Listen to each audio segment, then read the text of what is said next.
안녕하세요, 셰프 크루 제일입니다. 자, 오늘은 르꼬르동 블루 페이스트리 과정에 대해서 여러분께 설명드리겠습니다. 페이스트리 과정은 요리 과정과 다르게 과정 개설이 별로 잘 이루어져 있지는 않아요. 시드니 르꼬르동 블루, 테이프, 윌리엄 앵글리스, 에볼루션 이렇게 정도로 대충 요약을 할 수 있고, 페이스트리는 우선 영주권에 굉장히 휘둘리는 분야라고 볼 수 있고, 페이스트리 과정만 한다 그러면 심화적인 내용이나 이론적인 부분을 파고들겠지만, 사실은 저 같은 경우도 요리를 공부하고 페이스트리 섹션에서 인차지까지를 해봤기 때문에 페이스트리 같은 경우에는 저는 요리를 공부하고 페이스트리로 넘어가는 거를 추천을 드리고 있습니다. 자, 르꼬르동 블루 페이스트리 과정을 들으실 때 주의할 점은요, 아주 많습니다. 우선 첫 번째, 제가 저번에 영상으로 IP 과정에 대해서 그 중요성에 대해서 제가 남겨놨었는데, 이 페이스트리 과정은 정말 나빠지려면 한없이 나빠질 수가 있습니다. 이유가 뭐냐면은 대학을 가면 일을 빨리 찾는 것, 그게 호주 요리 유학의 목적이 되어야 되는데, 일을 만약에 못 찾는 경우, 우리가 일이라고 정의한다면 다이닝 쪽에서의 일이죠. 못 찾을 경우 IP 기간이 다가왔다고 칩시다. 그럼 IP 기간에 내가 다이닝에서 내가 하고 싶은 디저트를 못 찾았고, 학교에 만약에 도움을 받아가지고 만약에 내가 일을 찾아야 된다면 대부분 공장 쪽으로 많이 가요. 근데 여러분들이 생각을 하셔야 될 게, 페이스트리 공장이라 그러면 어떤 느낌이 드십니까? 진짜 공장입니다. 그냥 라인에 서가지고 한 사람은 박스 접고, 한 사람은 완성품이 나오면 사과를 올린다던가 블루베리를 올린다던가, 이렇게 굉장히 진짜 단순한 공장 일을 합니다. 여러분들이 거의 지금 학비가 6만 불이 넘는 돈인데 이런 일을 하려고 오신 거는 아니지 않습니까? 물론 공장을 세운다는 꿈이 있어서 이런 분도 있겠지만 극소수라고 봅니다. 페이스트리 과정은 특히나 그 기술, 그다음에 노하우, 그다음에 이걸 반복적으로 하면서 얻어지는 그런 특별한, 요리로 치면 손맛이라는 게 굉장히 필요하고요.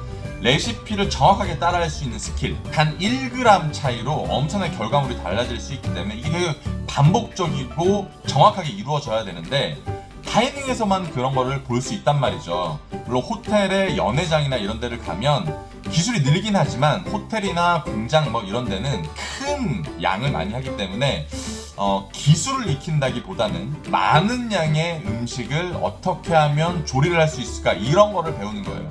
여러분들이 르꼬르동 블루에서 파티셰 과정을 공부하고 싶으신 분들은 목적을 정하고 와야 됩니다. 내가 한국에 돌아갈 것인가, 아니면 호주에 남을 것인가. 그래서 저희 학생들 중에서도 그 파티셰를 하는 사람들은 조금 제가 신경을 좀 더 많이 쓰는 편이에요. 왜냐면 예를 들어서 레스토랑도 여러 섹션들이 되게 많을 거 아니에요? 근데 디저트 섹션은 어차피 한 섹션이란 말이죠. 일하는 사람도 그 분야도 굉장히 작습니다. 그래서 학교를 다닐 때 대부분 사람들이 경력이 없이 오지 않습니까? 저희 학생들 같은 경우에도 99%는 무경력자들인데, 이력서를 쓰는 법, 학교에서 가르쳐주는 그 이력서 쓰는 법은 사실상 현실에선 통하지 않는 이력서라고 봐요. 그래서 저는 10년 동안 이 분야에서 일을 했기 때문에 제가 직업교육을 통해서 이력서를 현지에 맞게 쓰는 법, 그 다음에 커버레터, 즉 자기소개서이죠. 자기소개서를 현지에 맞게 쓰는 법들을 알려주고 트레이닝 시켜주고, 또 어떻게 일을 잡아야 되는지 저희가 알려드립니다.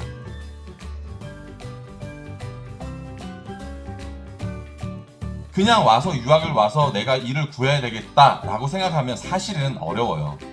저희도 자랑은 아니지만 저희가 이렇게 단기간에 선장할 수 있었던 이유도 이 직업 교육 때문인데, 페이스트리 학생들은 훨씬 더 이 부분에서 신경을 쓰지 않으면 공장에서 근무하실 겁니다. 그리고 현타가 찾아오실 거예요. 제가 생각하기에 파티셰로서의 길은 요리사보다 힘들다, 아니면 덜 힘든다, 이런 논란들이나 이런 게 많은데, 제가 생각했을 때는 이 요리 분야에 있는 모든 분들은 힘이 들어요. 물론 다른 직업도 마찬가지겠지만, 하지만 이 초반의 경력을 세울 수 있는 것은 특히 요리보다는 굉장히 힘들다는 것. 그리고 학교를 들어가서 시기를 놓치는 순간 여러분들은 경력을 쌓는데 문제가 생긴다는 것. 그 문제는 나중에 졸업 후에 또 문제가 생기고, 나중에 호주에 경력을 오래 쌓는 거에서도 문제가 생깁니다.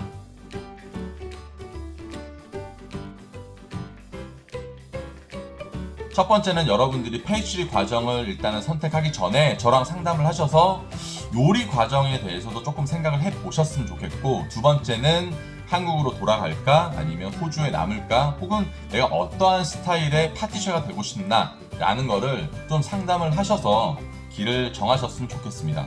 저는 항상 말하지만 무리해서 비싼 학교를 가지는 않으셨으면 좋겠어요. 결국 학교는 학교입니다.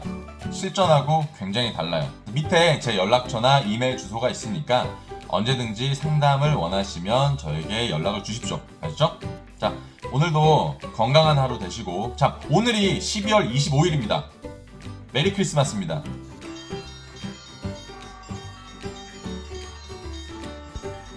많은 요리사분들이 공휴일인데도 불구하고 지금 열심히 일하고 계시죠? 체력 관리하시고 열정 관리하시고 건강 관리하십시오. 그럼 다음 영상으로 찾아뵙겠습니다. 안녕.